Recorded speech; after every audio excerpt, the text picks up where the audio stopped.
Bonjour à tous et bienvenue sur largus.fr pour ce tout premier essai du Dacia Jogger. Entre break pour sa silhouette, crossover pour le traitement de son design et monospace pour son volume intérieur et sa fonctionnalité 7 places, c'est un tout en un qui est particulièrement séduisant et vendu comme à l'habitude chez Dacia pour un tarif défiant toute concurrence. Pour cet essai, nous avons ici une version haut de gamme extrême avec le moteur TCE 110 proposé par Dacia à 18 450 € et que nous allons détailler au travers de ses trois qualités et de ses trois défauts.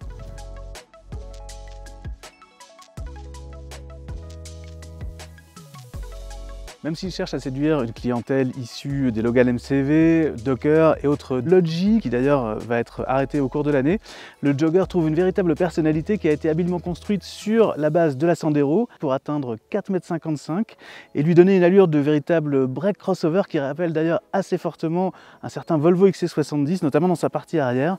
Et comme lui, il est légèrement surélevé, ici on atteint une garde au sol de 200 mm. Toute la partie avant du Jogger est vraiment identique au Sandero, c'est à partir du pilier B ici que la différence commence, avec ce décrochement de 4 cm pour privilégier l'habitabilité et le volume de chargement. Toute la gamme bénéficie de ce traitement très typé SUV avec des élargisseurs d'ailes et des bas de caisse de plastique brut. On retrouve également ici une petite apparition du nouveau logo Dacia qui n'est pas encore sur la calandre, mais ça ne saurait tarder, il faudra attendre juste la fin de l'année.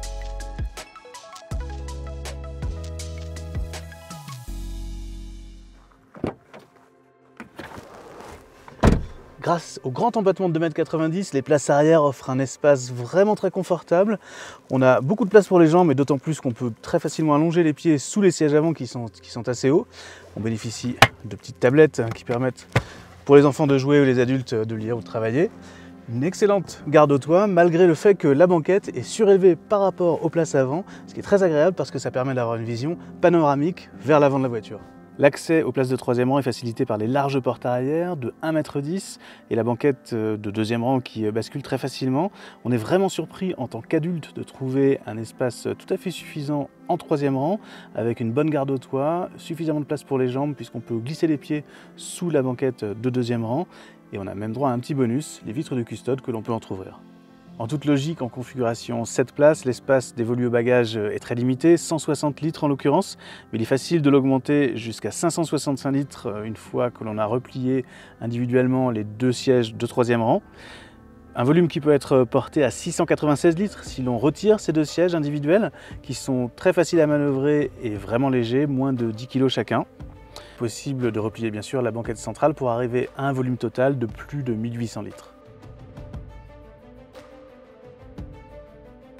À l'intérieur, pas de surprise, on retrouve la planche de bord que l'on connaît bien depuis la dernière génération du Sandero. Alors elle est moderne en termes de design, bien construite et surtout elle bénéficie d'une excellente ergonomie, autant dans la position de conduite qui est enfin confortable et agréable et facilement réglable avec le volant réglable en hauteur et en profondeur et surtout avec son système d'infodivertissement ici en haut de gamme avec un écran de 8 pouces. Apple CarPlay et Android Auto sans fil, le support toujours pour mettre un smartphone directement dans son champ de vision également. Mais ce n'est pas seulement des arguments high-tech qu'a à nous proposer ce Jogger, c'est aussi de bonnes vieilles recettes comme ce satellite radio qui continue à être parfaitement agréable à utiliser.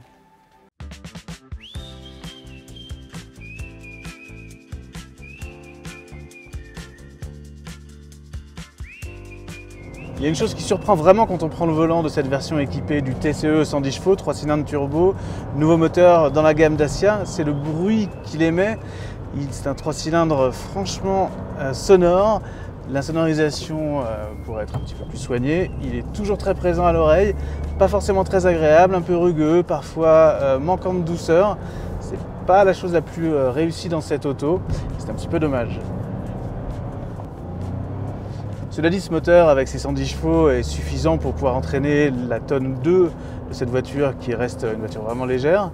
Il s'accorde bien du comportement et du niveau de confort offert par la plateforme CMFB utilisée ici, qui est une plateforme moderne. Je rappelle qu'on connaît bien à bord des Clio et des Capture, ce qui fait un ensemble au niveau confort qui est vraiment appréciable. Enfin, une nette déception côté consommation. On s'attendait avec un petit moteur d'1 litre de rester franchement frugal. Ce n'est pas le cas, même si nos routes d'essai ne sont pas forcément les plus propices à de la conduite économique. Mais il est vraiment facile de dépasser les 9 litres 100 à bord du Jogger. Petit bémol pour ce qui concerne la visibilité dans ce jogger, d'abord vers l'avant avec des piliers A, des montants de pare-brise qui sont particulièrement épais, et puis surtout une visibilité au travers du haillon qui est vraiment très réduite. Alors dès le milieu de gamme, on a droit à un radar de recul, en haut de gamme comme celui-ci, une caméra de recul qui peut bien aider pour les manœuvres mais qui malheureusement n'est pas d'une très grande définition. Puisque Dacia monte en gamme et que l'équipement de cette version haute est particulièrement généreux, on est en droit de regarder vraiment en détail et de trouver peut-être certaines petites lacunes, comme par exemple au niveau des lève-vitres, seule la vitre conducteur est à impulsion. Le conducteur également qui aimerait bien bénéficier d'un soutien lombaire sur son siège qui pourrait améliorer son confort. Côté équipement de sécurité et aide à la conduite, il y a aussi certaines nouveautés qui sont particulièrement intéressantes, comme par exemple le freinage d'urgence qui fonctionne également en intersection au moment où on croise un véhicule. En revanche, on aurait bien aimé trouver un régulateur de vitesse adaptatif. Ainsi s'achève l'essai de ce Dacia Jogger. Pour en savoir plus et découvrir également en détail sa version 5 places, rendez-vous sur largus.fr.